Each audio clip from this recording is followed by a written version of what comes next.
Hello दोस्तों, heart vision 0.1 में आपका स्वागत है। आज मैं आपको बताने जा रहा हूँ संविधानिक दृष्टिकोण से जो एक्ट आए थे उसी में कुछ मिशन भी आए थे उसके बारे में, जिसमें हम आपको बताने जा रहे हैं कैबिनेट मिशन 1946 के बारे में कि कैबिनेट मिशन 1946 आखिर है क्या और इसमें किस प्रकार प्रावधान है, जिसको देखकर महात्मा गांधी ने इसकी सराहना भी की है और बताया कि ये सबसे सर्वश्रेष्ठ अंग्रेजों के द्वारा लाई गई मिशन में से एक है।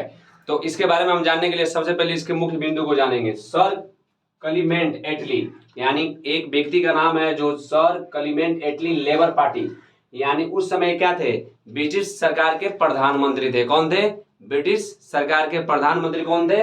सर क्लीमेंट एटली, जो लेबर पार्टी के थे। 22 जनवरी 1946 ईस्वी को भारत में चल रहे राजनीतिक गतिरोध को दूर करने के लिए उच्च स्तरीय कैबिनेट मिशन भेजने की प्लान बनाया, निर्णय लिया। इन्होंने एक निर्णय लिया कि भारत में जो चल रहा है राजनीतिक गतिरोध, यानी राजनीतिक गतिरोध मतलब होता है कि भारत में ब्रिटिश हुकूमत के खिलाफ जो नियम चल रहे थे, उसके प्रति जो नीतियां चल रही थी, उसको दूर करने के लिए उन्होंने एक कैबिनेट मिशन भेजने की निर्णय लिया, जिसमें कुछ अध्यक्ष और कुछ सदस्य थे। Sir Stafford Cripps, A B Alexander और पैथिक लॉरेंस। यानी ये अगर सवाल पूछा जाता है कि कैबिनेट मिशन में कितने सदस्य शामिल थे, तो बोलिएगा 3। Sir Stafford Cripps, A B Alexander और पैथिक लॉरेंस, यानी ये 3 सदस्यों ने मिलकर कैबिनेट मिशन की योजना बनाई थी, जिसमें पैथिक लॉरेंस को क्या बनाया गया था? इस मिशन का अध्यक्ष। पूछा जाए कैबिनेट मिशन का अध्यक्ष कौन थे, तो पैथिक लॉरेंस थे।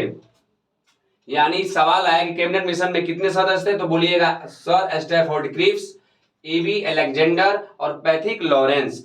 और पूछा जाए कि इसके अध्यक्ष कौन थे, तो पैथिक लॉरेंस।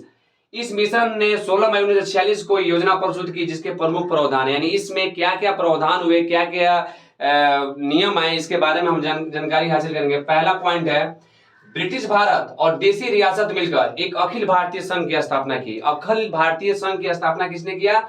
ब्रिटिश भारत और देसी रियासत, यानी ब्रिटिश भारत कहने का मतलब है जिसपे ब्रिटिश का डायरेक्ट हुकूमत था, और देसी रियासत यानी राजा पर ब्रिटिशों का हुकूमत था। इन दोनों ने मिलकर क्या बनाया?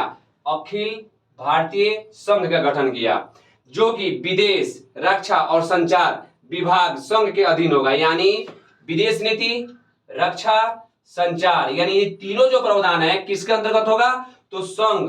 कौन सा संघ? जिस संघ की स्थापना किया गया था, अखिल भारतीय संघ के अंतर्गत क्या क्या आएंगे? विदेशी नीति आएगी, रक्षा प्रणाली आएगी और संचार साधन आएंगे, जिसके लिए धन एकत्र करने का अधिकार संघ होगा। यानी इसके लिए जो भी धन की जरूरत है, आवश्यकता है, वो कौन एकत्रित करेगा? तो अखिल भारतीय संघ करेगा।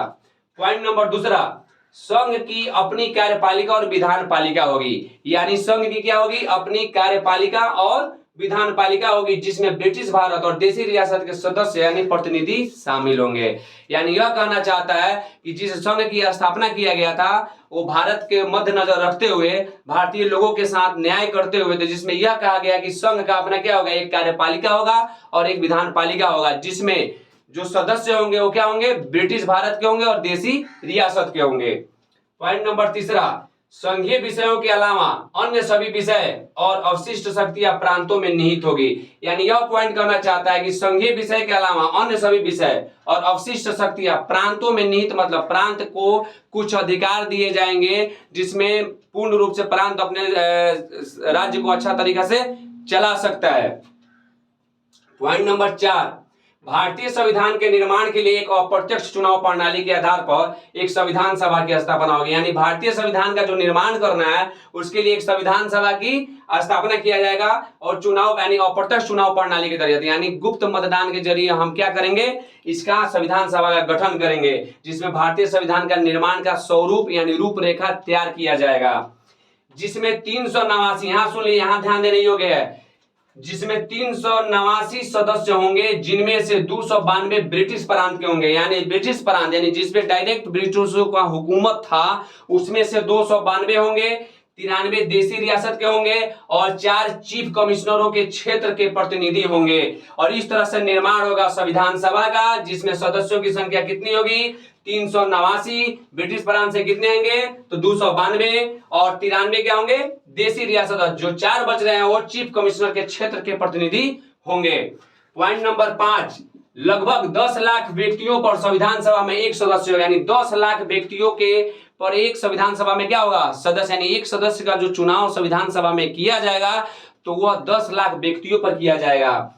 प्रांतों के संविधान सभा में प्रतिनिधि तो जनसंख्या के आधार पर दिया, यानी प्रांत का जो बात आती है यानी देशी प्रांत का, तो उसमें क्या होगा प्रतिनिधित्व तो जनसंख्या के आधार पर किया जाएगा, यानी जनसंख्या के आधार पर प्रतिनिधि को चुना जाएगा कि किस क्षेत्र में जनसंख्या किस आधार पे और उस प्रांत में है।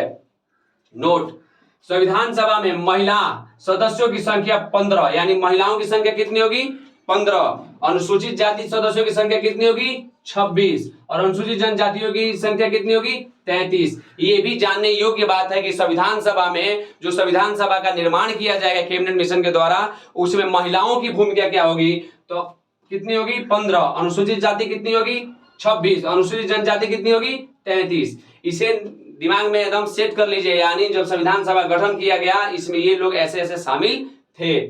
6वां पॉइंट कहता है प्रांतों को इस बात की स्वतंत्रता रहेगी, प्रांत यानी राज्य को इस बात की स्वतंत्रता दी जाएगी कि आपस में मिलकर अपने शासन संबंधी पृथक समूह बना सके, यानी कोई भी समूह बनाना है अलग तो अपने अधिकार के तहत अपने प्रांत के भौगोलिक दृष्टि को देखकर अपना क्या कर सकते हैं, अपना ये क्या शासन संबंधी जो नियम है उसको बना सकते हैं। पॉइंट नंबर 7, एक अंतरिम सरकार की तत्काल स्थापना की जाएगी जिसको भारत के सभी राजनीतिक दलों का समर्थन होगा, यानी एक अंतरिम सरकार बनेगी जिसको भारत के सभी राजनीतिक दल, यानी भारत में उस समय जितने भी राजनीतिक दल थे उन सबका समर्थन उन्हें प्राप्त होगा। अंतरिम सरकार में 14 सदस्य होंगे जिसमें 6 कांग्रेस के होंगे, 5 मुस्लिम लीग के होंगे, 1 भारतीय ईसाई होगा, 1 सिख होगा और 1 पारसी होगा। इस तरह से कैबिनेट मिशन ने अपनी योजना को भारत में प्रस्तुत किया, जिसमें आप ये देखने की चेष्टा कर रहे हैं कि सारा का सारा नियम किसके आधार पर निर्मित है, भारतीय जनता के आधार पर निश्चित है। इसलिए महात्मा गांधी ने इसे सबसे सर्वश्रेष्ठ योजना कहा है। Thank you.